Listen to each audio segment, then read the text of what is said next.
আমরা এসে গেছি অচল সংহচার। সেখানে থিম হচ্ছে আমাদের একদম পুরো মাটির যে বাড়ি, মাটির ঘর, সেই থিমটাকে করা হয়েছে। সমস্তটা মাটি দিয়ে করা, গ্রাম বাংলা।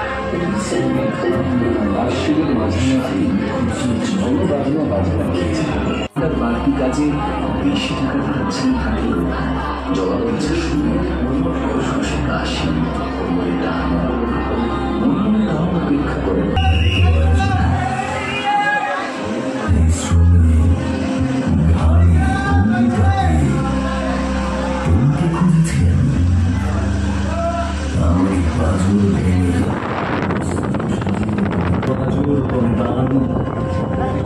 যুগে যুগে